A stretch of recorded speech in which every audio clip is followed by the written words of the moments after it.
मित्रों नमस्कार। मैं आचार्य गोपाल दुप्रेती, मेरे YouTube चैनल में आप सभी मित्रों का हार्दिक स्वागत है, अभिनंदन है। मित्रों, आज मैं आपको बताने के लिए आया हूँ श्राद्ध क्यों करना चाहिए, श्राद्ध नहीं करने से क्या होता है, तो उस बारे में आपको अवगत कराने के लिए आया हूँ। जो भी मेरे मित्र मेरे चैनल पर नए हैं, चैनल को सब्सक्राइब करें, लाइक करें और वीडियो को शेयर करें, जानकारी प्राप्त करें हमारे सनातन के बारे में। जो हमारे सनातन की बड़ी सुंदरता है कि हर चीज़ के पीछे कोई न कोई कारण होता है। तो शुरू करते हैं आज की वीडियो कि पितरों का श्राद्ध करना चाहिए कि नहीं करना चाहिए, इस बारे में आपको बताता हूँ। तो शुरू करते हैं वीडियो। देवताभ्यो पितृभ्यश्च महायोगेभ्य एव च नमः स्वाय स्वधाय नित्यमेव नमो नमः। पितृभ्यो देवीभ्यो नमो नमः। मित्रों, एक बार की मैं आपको एक लघु कहानी आपको बता देता हूँ। प्राचीन काल में जो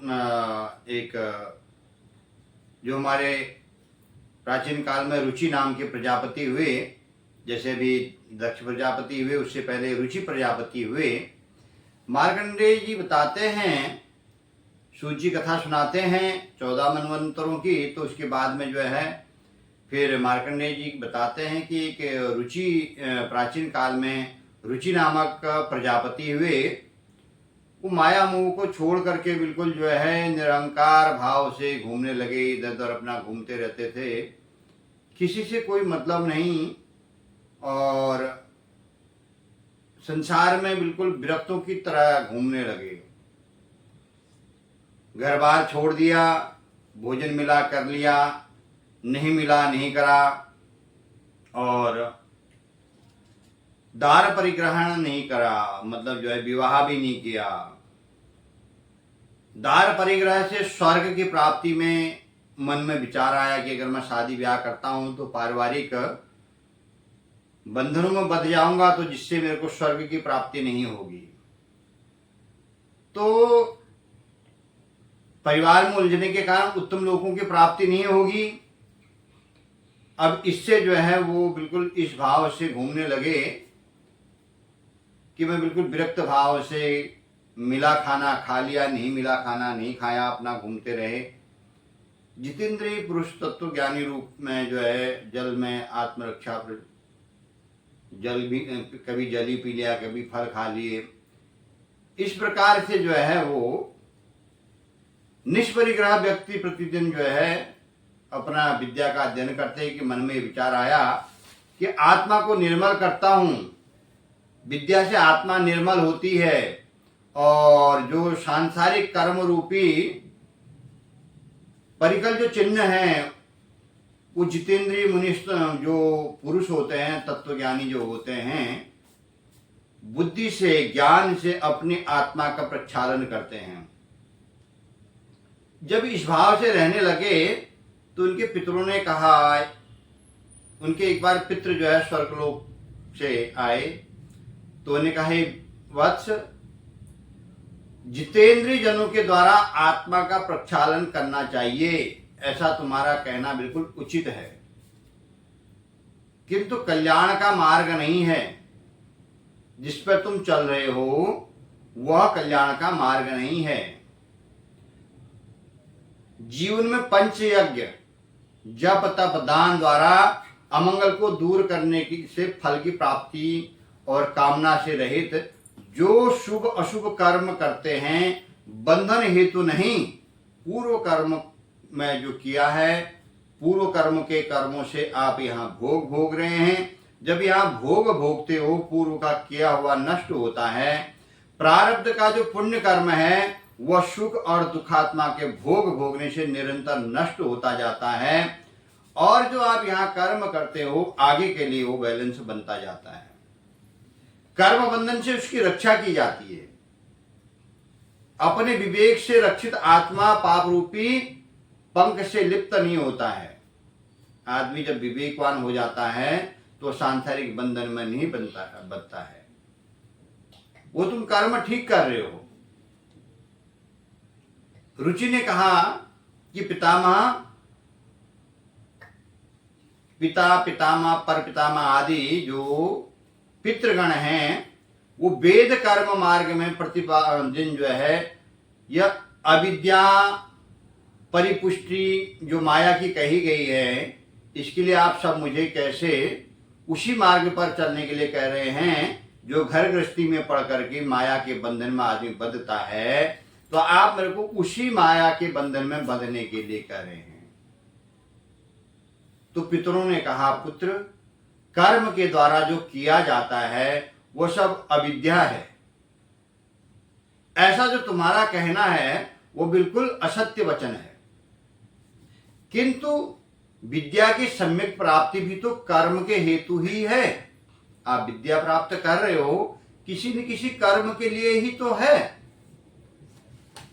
शास्त्र में जो प्रतिपादित जो विहित कर्म है, जो शास्त्रों में जो लिखा हुआ है, सज्जन पुरुष उसका उल्लंघन नहीं करते हैं, उन्हें उसी से मोक्ष की प्राप्ति होती है। विहित कर्म का अनुष्ठान न करना अधोगति का की ओर ले जाता है मनुष्य को।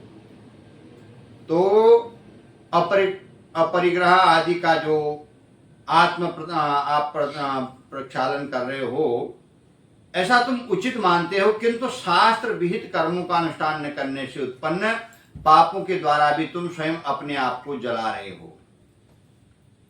अविद्या के विषय मनुष्य का उपकार नहीं होता है। जो शास्त्र में कर्म लिखे हैं, मनुष्य अगर उसके अनुसार न चले, तुम अगर जो है इसी प्रकार से तपस्या इत्यादि करोगे तो ये अनुष्ठान कर्म करता नहीं बनोगे, तो वो भव बंधन के लिए, अभी तो मोक्ष के लिए है। लेकिन इस कारण से विधि पूर्वक दारा परिग्रह अर्थात अपना विवाह नहीं करोगे तो आगे को हम पितरों को कौन जो है जल जलांजलि तर्पण इत्यादि हमारा करेगा। अगर तुम ये कर्म नहीं करते हो तो संसार में भी जो है तुम्हारे को जो है इस भवबंधन से मुक्ति नहीं मिलेगी, आजन्म में विफलता को ही प्राप्त करोगे। तो इसलिए संसार में तुम शादी करो, आगे को संतान उत्पत्ति करो, जो हम पितरों को भी जो है अन्न जल द्वारा तृप्त करें। स्वर्ग में गए हुए पितरों को भी अगर बार बार जलांजलि श्राद्ध इत्यादि उनके लिए किया जाए तो वो भी प्रसन्न होते हैं। तब रुचि ने कहा कि पितामह, मैं वृद्ध हो गया हूं, अब मुझे कौन कन्या देगा। उन्होंने कहा, तुम वो नदी के किनारे यही वार्तालाप चल रही थी, तो उन्होंने कहा तुम यहीं पर तप करो, तुम्हें कन्या अवश्य प्राप्त होगी। और वहीं पर तप किया, ब्रह्मा जी प्रकट हुए। ब्रह्मा जी ने जो है वहीं पर उनसे कहा कि पुत्र जो है तुम्हारे लिए, तुम्हारे विवाह के लिए एक सुंदर कन्या जो एक मरुदगण हैं उनके कन्या को उन्होंने दिया और उनके द्वारा फिर जो है आगे को उन्होंने सृष्टि को बढ़ाया और पितरों की तृप्ति के लिए उन्होंने जो है अनेक स्तोत्रों का पाठ किया। आगे को उनका वंश बढ़ा और वंश बढ़ने से उनके पितृ प्रसन्न हुए। कहने का मतलब ये है कि हम इस संसार में आए हुए हैं, तो मार्कंडेय ऋषि कहते हैं कि इस प्रकार अगर जब रुचि बाद में प्रजापति बने, जैसे दक्ष प्रजापति हैं ऐसे ही रुचि प्रजापति बने मनवंतर में, तो उनके द्वारा जब इतने विद्वान जो प्रजापति का पद जिनको मिलने को है, तो वो विरक्त होकर के घूम रहे हैं। पितर उनसे कह रहे हैं कि तुम श्राद्ध कर्म करो, तभी तुम जो है मोक्ष को प्राप्त करोगे। तो हम इस संसार में आए हुए गृहस्थी लोगों को लिए ये छोटी सी लघु कहानी है कि हम लोगों को भी कर्म करना चाहिए, क्योंकि जो है पितरों के आशीर्वाद से, वो पितरों की पूजा करने से वो प्रजापति का पद मिला, उनके आगे को जो है वंश चला और वंश चलने के बाद में रुचि का विवाह हो गया और जो कृषांगी नाम की श्रेष्ठ अप्सरा प्रकट हुई और उससे जो है उन्होंने जो है उसके एक कन्या थी, उससे नदी के तट पर वहीं पर उन्होंने विवाह किया और आगे को उनके जो है मनु, स्वयंभू मुनि इत्यादि मुनिराज जो है ये संतानें प्रकट हुई। तो इससे उन्होंने जो है संसार में आगे को पितरों का पूजन करके यह संदेश दिया कि जो हम ग्रस्त लोग हैं हमको भी अपने पितरों के निमित्त कर्म करना चाहिए। जिस भाव से भी हो, जो श्रद्धा हो, उसी श्रद्धा से हमें कर्म करना चाहिए।